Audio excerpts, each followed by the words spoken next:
الان داریم کجا میری؟ الان داریم کجا میری؟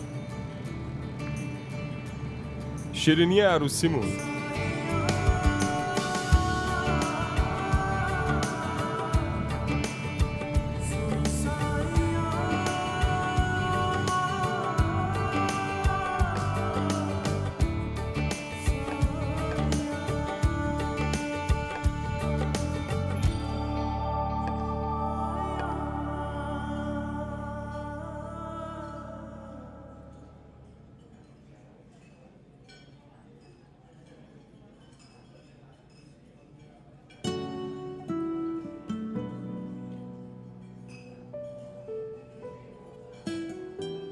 بخور. چیزی از گلوم پایین نمیره. منم نمیتونم چیزی بخورم.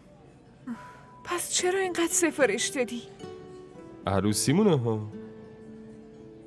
نباید خسیس بازی در بیارم. یادته؟ توی همین هتل به این پیشنهاد دادی.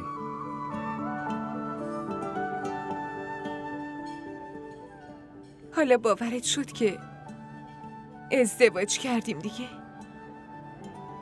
من از اولش هم مطمئن بودم که تو با هم ازدواج میکنی. جدی؟ باشه. هیچ وقت فکرشو نمی کردم که اینطوری شه.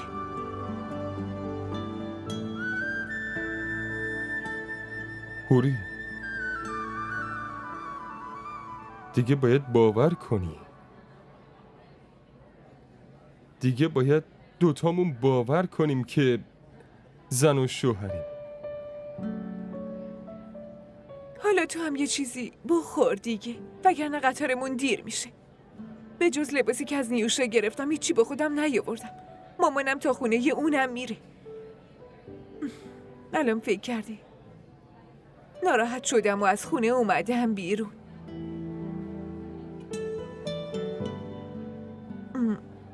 البته من ناراحت شدم که از خونه بیرون اومدم.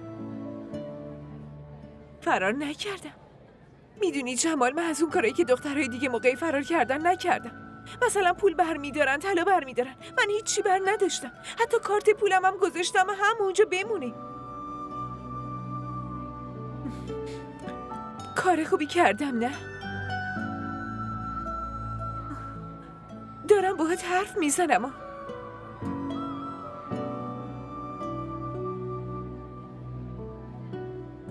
آره خوب کردی. البته یه مقدار پول نقد به خودم آوردم. 10,000 روپیه داشتم، همونو آوردم. با خودم گفتم تو پولی داشته باشی یا نه، حالا محض احتیاط با خودم بیارم دیگه، تو را به دردمون میخوره. حالا تو چه فکری داری؟ کی و کجا بگیم که این اتفاقها افتاده؟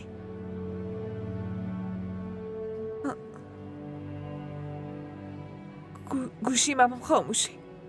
اونا تا شب منتظر میشن. بعدش دارم فکر میکنم وقتی تو قطار نشستیم بهشون یه پیام میدم. اینو نمیگم که کجا و چطور دارم میرم.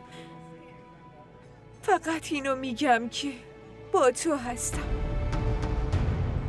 اونا هم منتظر نباشن. اونا هم تو همین شهر دنبالم میگردن.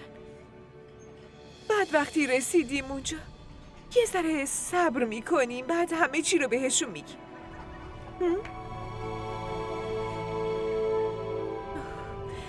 اگه اون آدم احمق تا اونجا اومد و سر و صدا به پا کرد چی؟ جمال تو که آدم داری.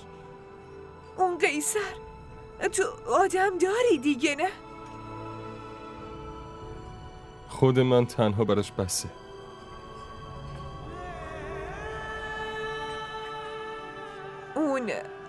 اون تا اونجا نمیاد، ولی اینجا خیلی گرد و خاک به پاهم میکنه. به پدر و مادرم توهین میکنه، ولی تقصیر خودشونه که همچین بلایی سر دخترشون آوردن. اگه میمردم بهتر بود. پدر و مادرم هم یه بار اذیت میشدن و تمام. این پدر و مادرامون با همون چی کار میکنن؟ اول انقدر با عشق و محبت بزرگ میکنن، بعدش به اسم آبرو میدنمون دست یکی دیگه. بعدم باید یه عمر ذلت و خواری بکشیم.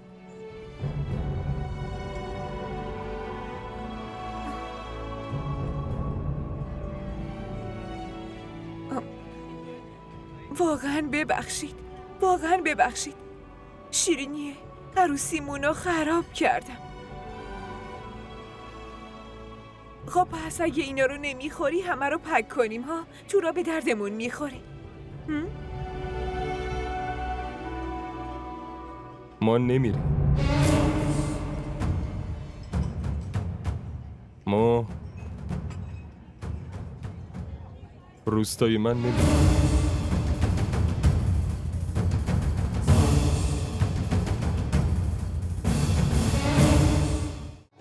این ویدیو رو لایک کنید، کانالمون رو سابسکرایب کنید تا از سریال های جدیدمون هم آگاه باشید.